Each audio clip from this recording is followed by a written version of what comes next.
Hi, welcome to Now You're Cooking. I'm Stephanie Danahy, and today I'm going to be making Franzi's gluten-free brownies. But first I want to tell you what some of the things that are coming up in the near future. On October 28th, we have Spooky Meringue Ghost and Bones with Louisa. On November 4th, we have a red onion tart tartan. On November 11th, we have kofta from Otto Lenge's book, Jerusalem.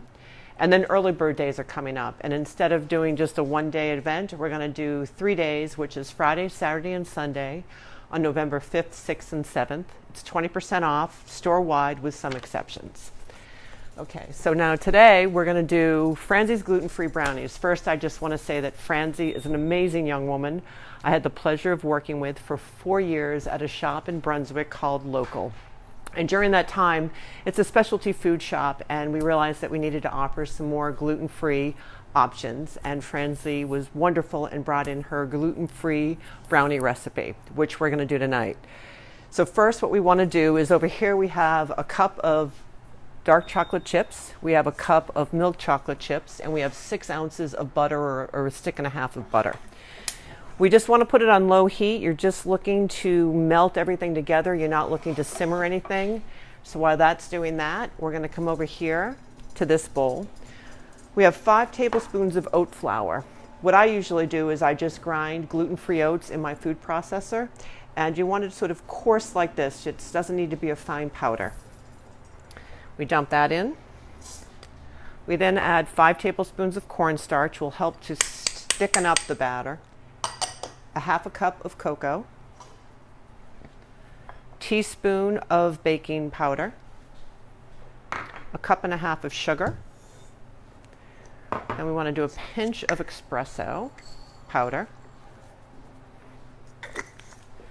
teaspoon of salt, a half a cup of milk chocolate chips, and a half a cup of dark chocolate chips. And then you just want to whisk it up. You just want to incorporate everything together. And any lumps that might be in your cocoa or your sugar will break up. Okay, perfect. Leave that there. I'm just going to come over here and stir this up to make sure. I might have it on a little too high. I want to just lower it a little bit more because, again, we're just looking to melt things. We're not looking to really get any bubbles or simmer. All right, perfect. Okay, while that's happening, we're going to take 6 eggs.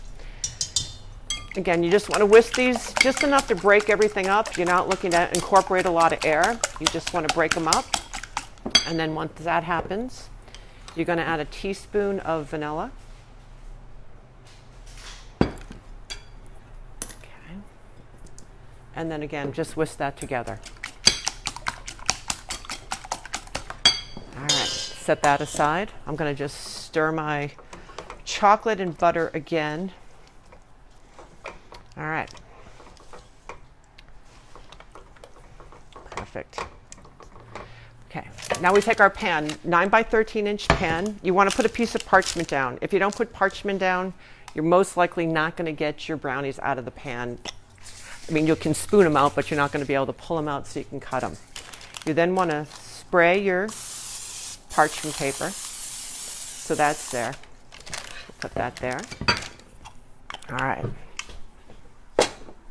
Just gonna. So these brownies are super easy to make. You just need to plan your time accordingly. You need to be able to cook them, let them cool, top them, let that cool before you cut them. So while we're waiting for that to happen, we're gonna pour our eggs in. We're gonna just mix that a little bit.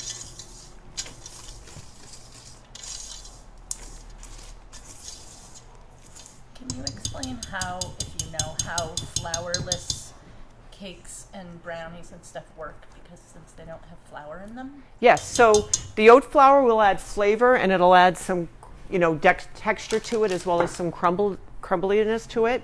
Your cornstarch will help thicken the batter. Your baking powder will help rise.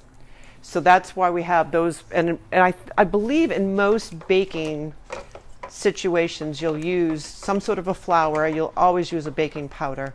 And cornstarch is a good thickener, maybe an arrowroot, depending on what the recipe calls for. Did that answer your question? Yes. Okay, awesome. you. Yeah, you're welcome. All right. So we just need to wait another second. We're waiting for the butter to melt. Oh, oven's at 350. Louisa was kind enough to set that earlier today, so that's all set to go. I should have mentioned that at the beginning of the demo. All right, we are just about there.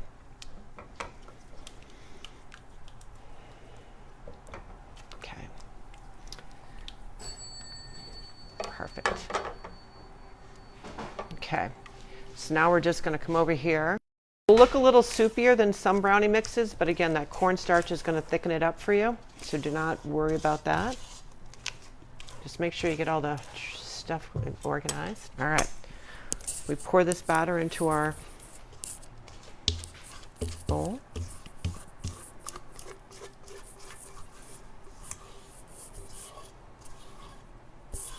Okay. Just spread it around so it's even.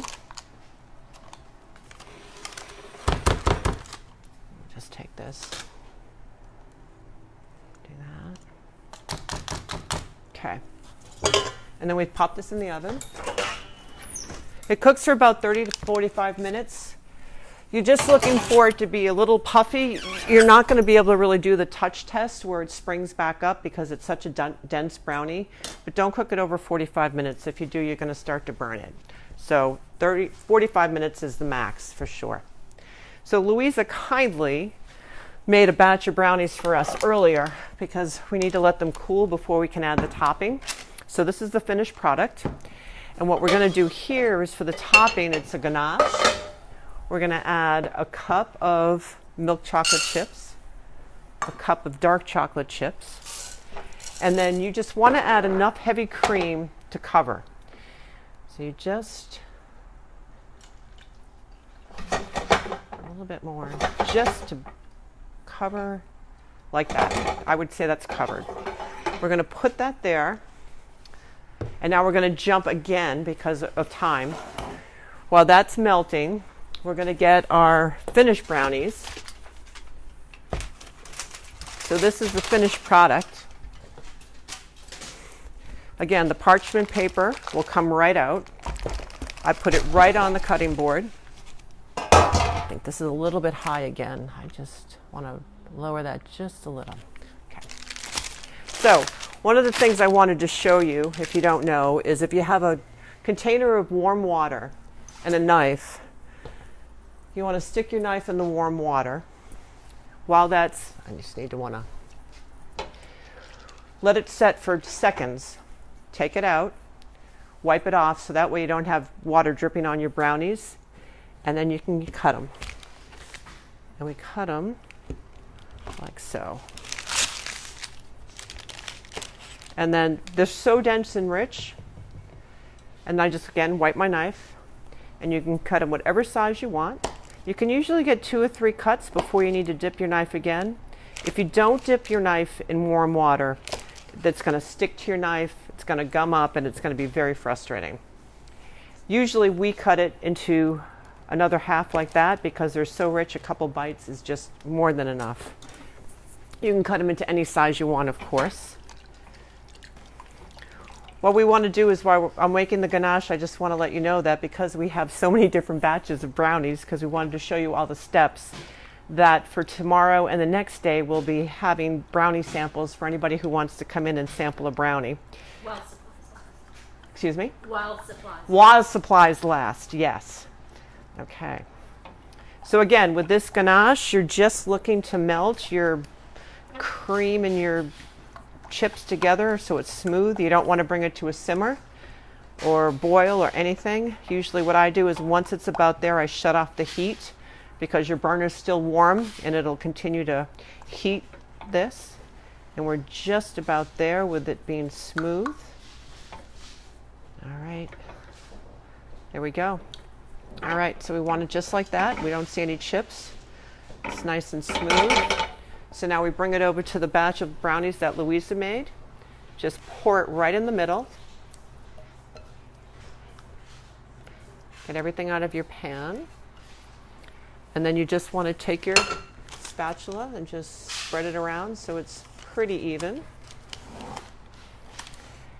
And then you can stick this right in your refrigerator. Just don't cover it with saran wrap immediately or foil, because you don't want any of the condensation from the heat to drip on your top, because then you'll have all water spots. So just stick it in your fridge, let it cool a little bit, and once you can't feel the heat coming off the top, you can cover it in saran wrap or aluminum foil.